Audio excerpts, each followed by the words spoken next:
de votre magazine Actualité du jour, une émission qui vous met au parfum sur le plan politique, social, socio-économique en République démocratique du Congo. Alors aujourd'hui, trois sujets importants nous intéressent.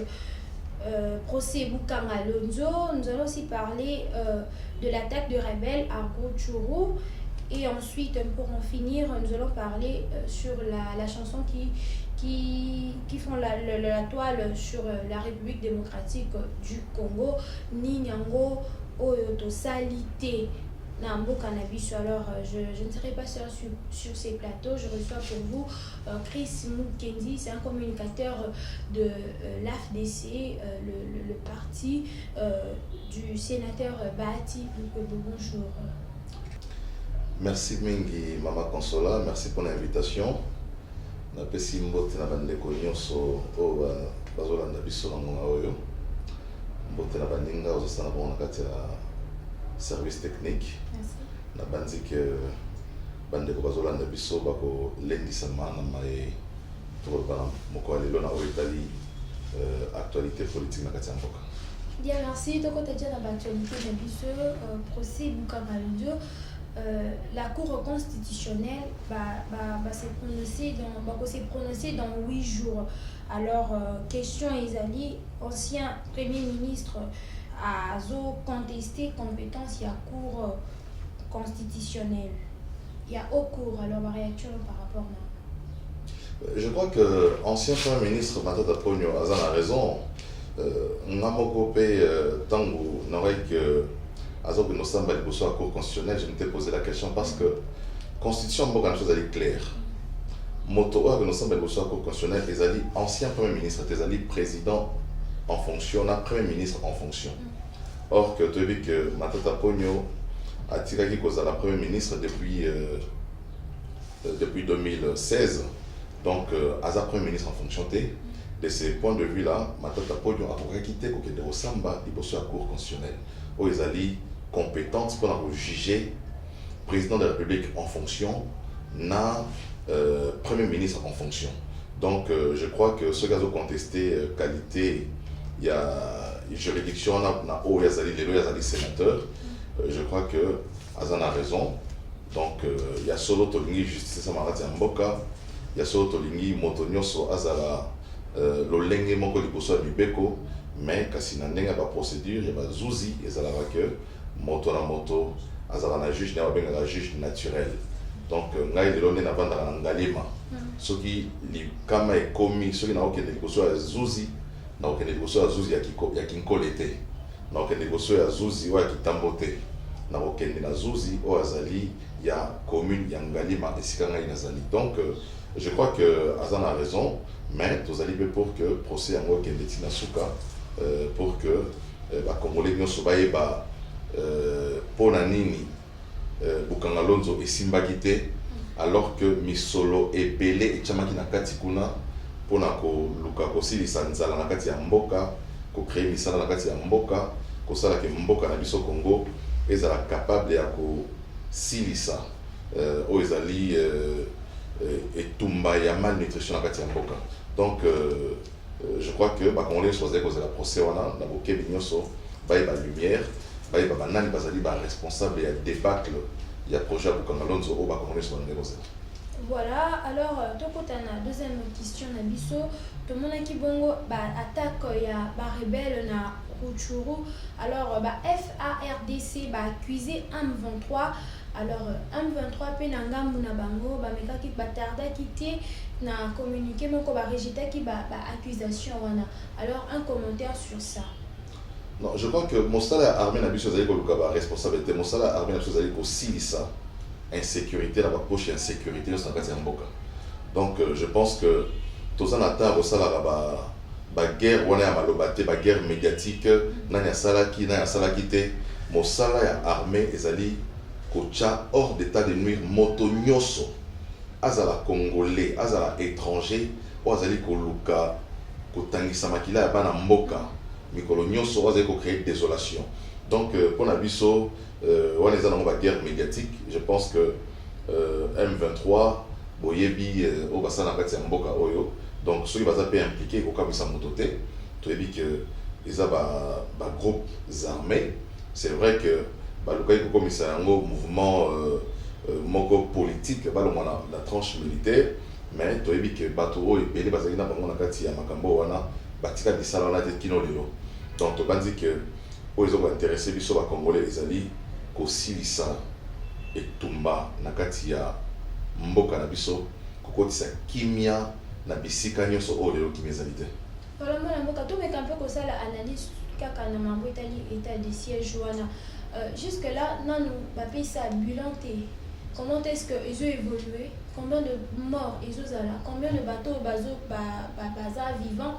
Donc un peu comme ça la bilan non ba ça la montée beaucoup ça commentaire sur rien. Non, je crois que chaque 15 jours tant au ministre de la défense à l'Assemblée nationale pour la par la même occasion ministre de la justice pour la prorogation à état de siège parce que la une évaluation. Donc ceux qui tozo landa maizo de l'Assemblée nationale ceux qui landa yango vous voyez que chaque 15 jours parce que l'état de siège selon constitution en Moka est valable pendant 15 jours. Donc après 15 jours il faut renouveler un ressource. Donc je pense que évaluation de Salama, il faut qu'on félicite la force armée na biso pour ça avec Salama et bazo pesa makila na bango pour na mboka bazali ko bunda pour na retrouver intégrité ya mboka na biso. Je pense que aussi longtemps que Maïo et Salaki que Mokondi Mboka a décrété état de siège nano et solution té, je pense que état de siège et qu'on continue pour ça la Moussala na yango ma force armée va continuer pour traquer Monguna kino kimia et kokota nakati ya mboka. Donc to bandi que état de siège les lois ezali il y a solo et côté ici kimia va quoi sauter parce que rebi soki Monguna ebi que azali traqué yepe nakati ya koyeba que mampinga na biso bazako na simana bazako landa azape ko redoubler les sous temps mosusu mayema ba badai ko sala pour yebi que sud ya est ya mboka na biso. Pardon. Parce que côté na nord et nord peu sud ba na sud ba moi sous ba côté sud na nord. Non, moi je n'a pas dit que état de siège il fallait qu'il tente mosusu ko nzambo ka décréter à Mopeti na sud Kivu. Au moins sud Kivu les ali concerné dans l'état de siège. État de siège, c'est-à-dire dans la province Nord Kivu, dans la province Ituri.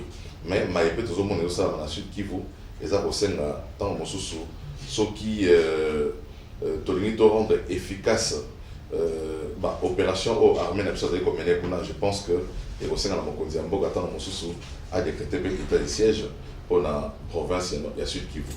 Mais tu as dit que la phare de Sénabiso, Bazali, en tout cas, comme on dit en français, ils ont le vent en poupe.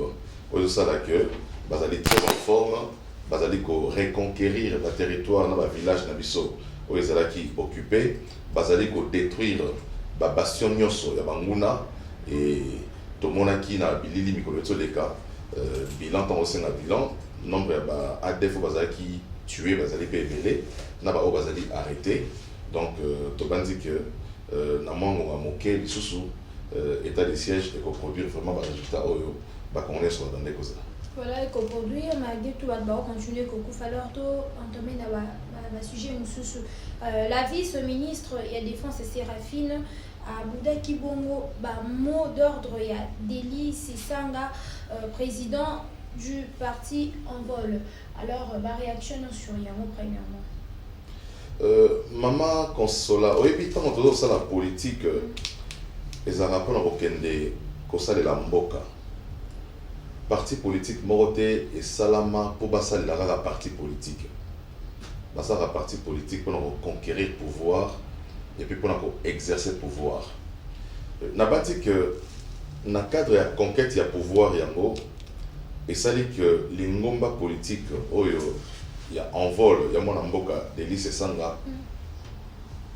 Tant que mon amboka ça union sacrée, bandimé ko kota ngata union sacrée. Et puis bazui représentant la bango délégué dans le gouvernement. Donc moto nyoso atanga ini za ko sala politique, ça passe na ko sala la mboka. Soki mboka et bengio au sein de la mboka, je pense que mbela ya mboka et l'équipe mbela ya lisanga politique. Tant que moto va pesi ba responsabilité pour gérer portefeuille moko donné na kati ya mboka, je pense que Azali Souko appartenir à la parti politique mon côté a commis ministre de la République. Azali sous militant à parti politique Azali sous cadre à parti politique Yango monaka, c'est un article monaka de la Constitution, je crois que c'est l'article 95 de la Constitution, le but que ceux qui membre du gouvernement ne doivent pas actif dans le bloc où il y a un parti politique. Donc tout le côté du gouvernement au commis ministre, au commis Mosali ya mboka. Donc lelo na bandi que ministre o aboyi koyoka mbel aboyi koyoka makanisi ya mokonzi ya lingomba politique. Je crois que aza animé la volonté na kosala la mboka. Donc eza liberté na saleli yango azali ministre de la République, azali ministre d'un parti politique té. Donc moi je comprends. Hein, je pense que naïsika na motonyo sangeka ko réagir beaucoup. Mon candidat lingomba c'est la raison o ezali yaye o ezali que tant mosusu alinga ko bimisa lingomba na ye na kati ya union sacrée, mais oyebi na kati ya parti politique pe ezali te que moto moko ya lobaka alléluia bino lobaka amen na kati ya parti politique te. Parti politique ezali sika bato bakutani ba maele ezali ebele makanisi oza nango okabuli na baninga bango pe soza makanisi o ezali ko kende lolenge mona wa yote ko sololi.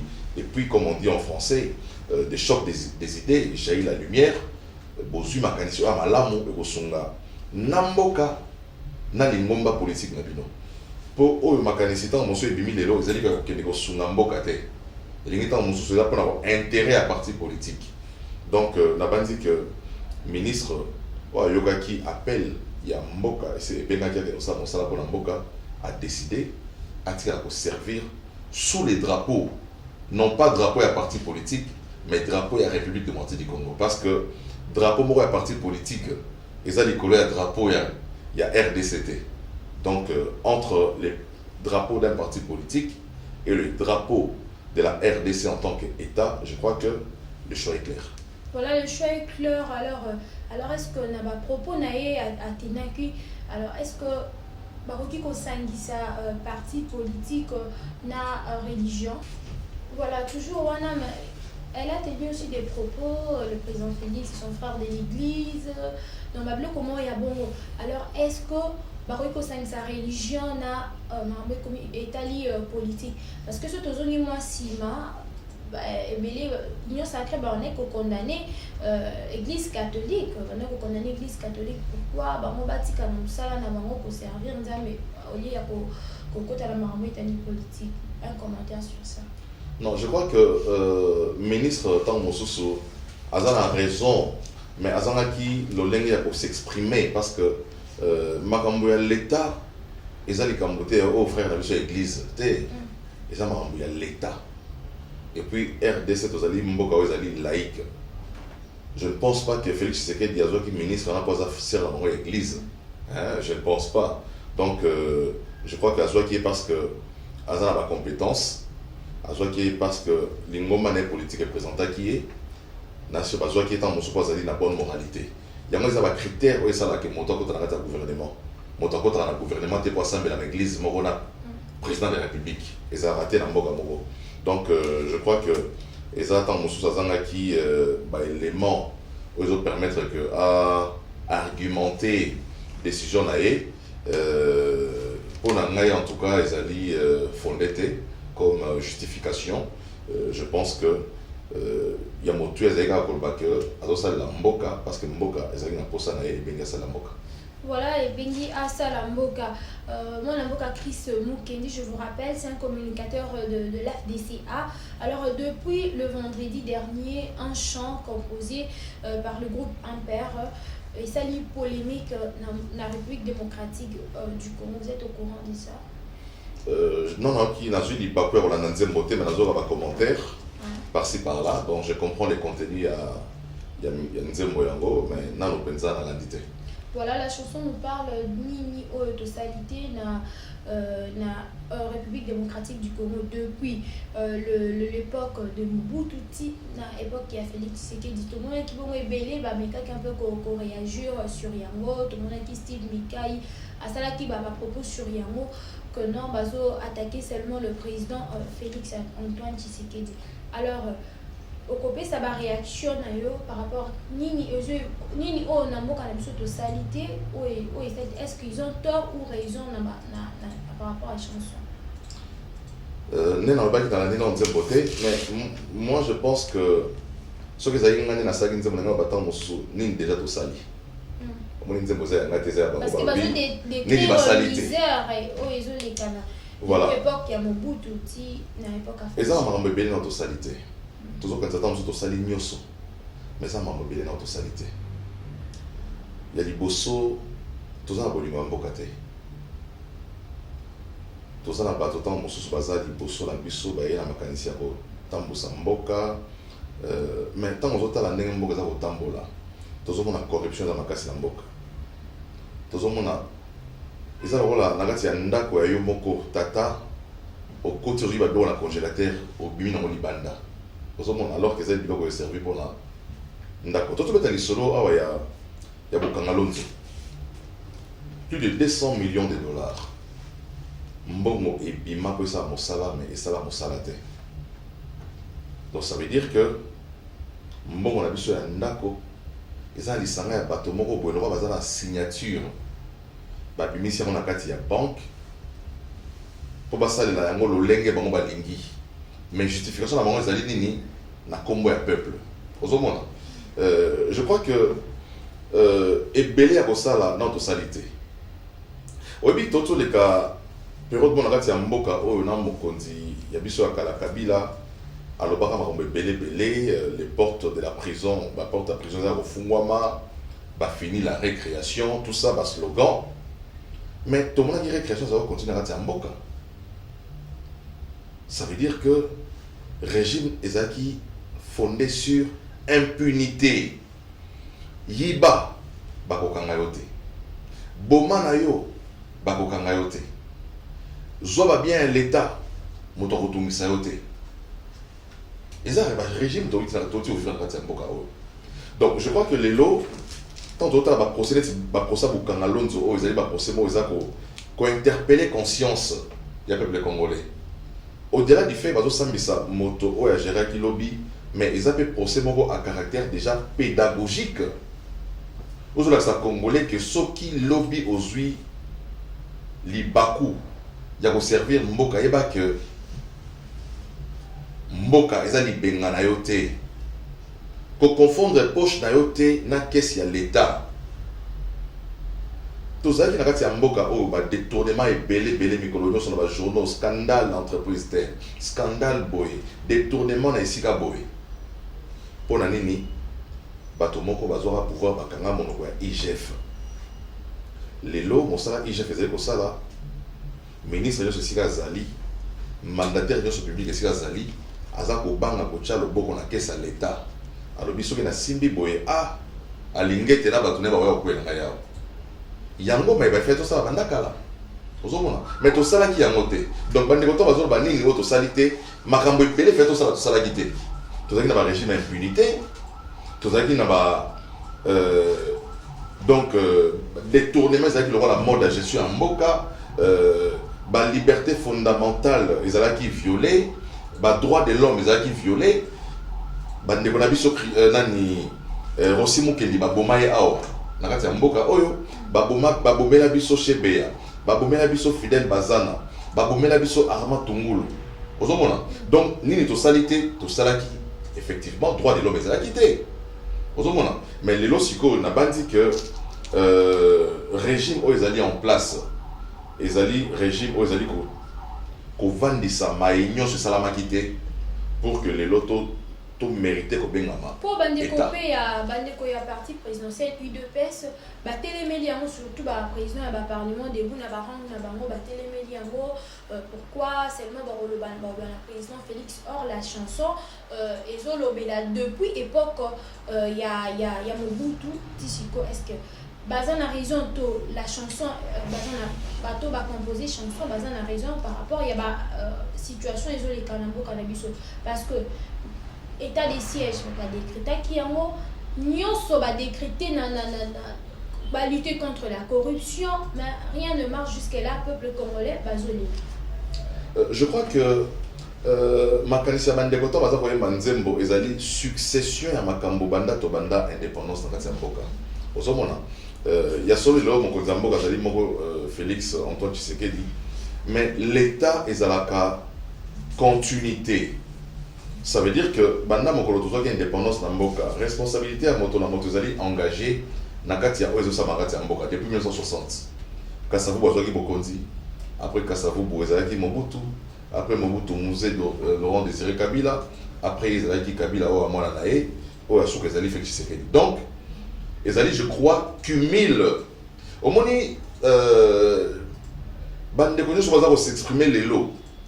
Je pense que baza ko s'attaquer directement na régime Tshisekedi te ezali que ezali pasi umeli eza succession ya bapasi ozomona omoni da pasi pendant 18 ans au boy siko pasi yango bakisa masumbula moko ozomona je crois que bandeko wana ezali tant mususu ras le bol Félix Tshisekedi azali kaka incarnation à l'état ezate que baza ko sala tant mususu attaque personnelle sur mokonzi ya mboka mais eza yenda za mokonzi ya mboka na lelo ozomona et je crois que sentiment au bandeko UDPS baza ko manifester contre bango ezali omoni kaka mwana soki ba fini tata na yo hein eza réaction tant mususu normal au se sentir directement concerné na ezali ko sala ba mais je crois que message au bandeko baza ko lancer na nzembo na monaki porte-parole à chef de l'état koleka na etandoike koloba que mokonzi azali sensible na makambo oyo nyonso wana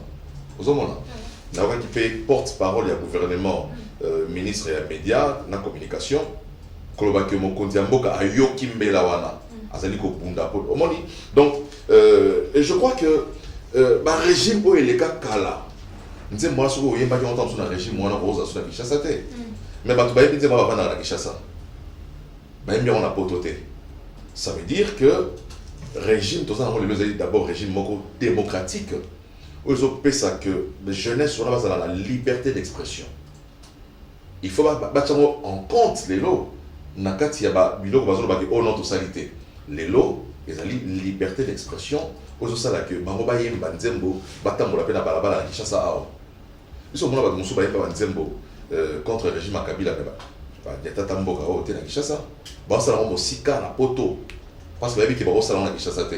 Mais les gens contre, bon je dis pas contre le régime, les gens vont traduire tant de passé souffrance à congolais.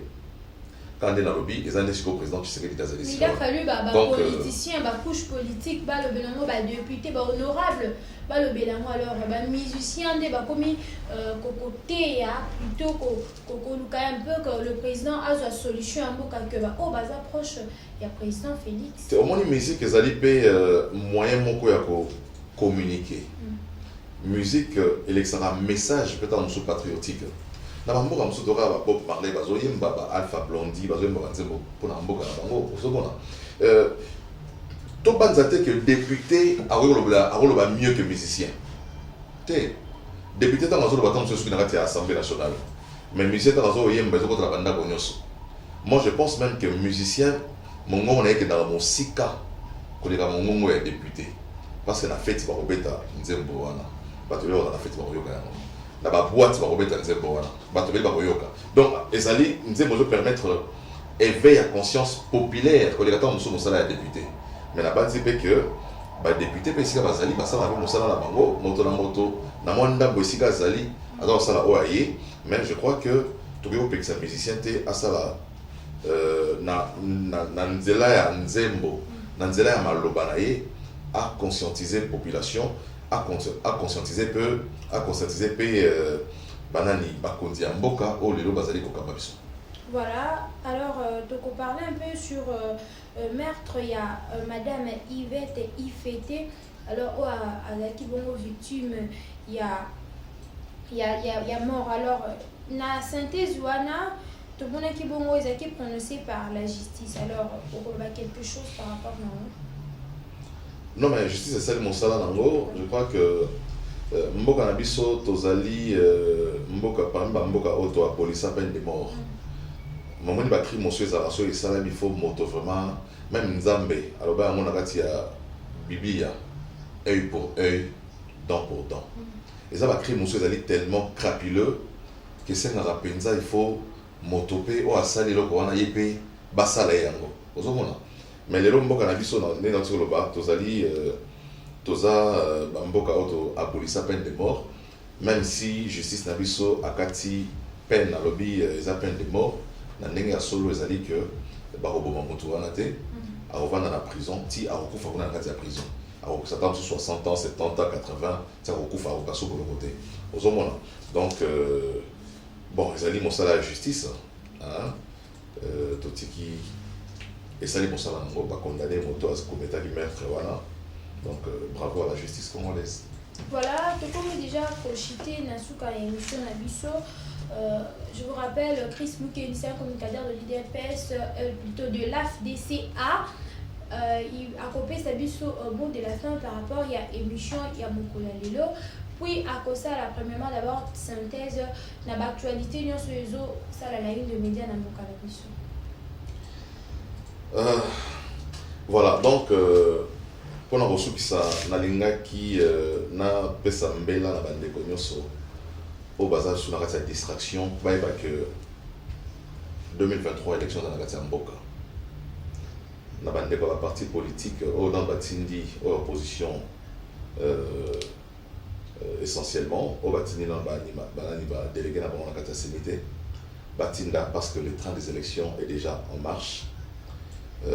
Tobi Maragata distraction, glissement aux alatés. Bon, parce que c'est dialogue aux alatés. Donc, marche et opposition, ils allaient dans le reconnu dans la Constitution, article 26.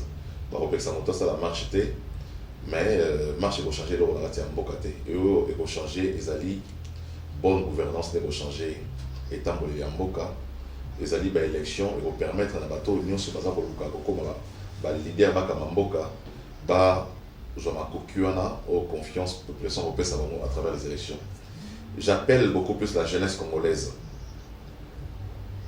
à continuer à servir de marche-pied à la politicien. Au besoin qu'on utiliser la jeunesse congolaise pour atteindre l'ambition à Bango.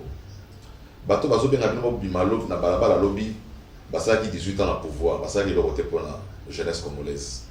Les lo bazo bien la jeunesse congolaise, ba que notika ba on a balabala pour Bango bazo na suna bokonzi. Donc, je crois que jeunesse congolaise, à la Mboka font la miso, Mokonzi Mboka a travaillé pour l'intérêt à la Congolais, tout PCM a beaucoup, tout Sungaye, à réussir le mandat naé. Biso toza ko banza qu'il faut pour renouveler sa confiance de Mokonzi Mboka pour la 2023 pour aller ici que Azali non seulement la volonté à changer Mboka, mais Azali peut que ça Mosala ou Azali ko bonana. C'est vrai que Passi ils ont souvent makasi dans la Mboka, mais le gouvernement de la République ils ont résolu basé au Bunda pour soulager tant soit peu souffrance du peuple congolais. Où ils ont provoqué là-bas animateur au Baleka Kilobi, na 32 ans à Mobutu, na 18 ans à Kabila, donc tout le monde sait que Mabé Salami na Mboka na biso pendant 50 ans et aussi là la coup de baguette magique qui a fait que Tshisekedi. Mais ils allaient pour ça, malembe, tout ça qu'on dit que Congo a lobby, et vous avez malamu, Congo a lelo.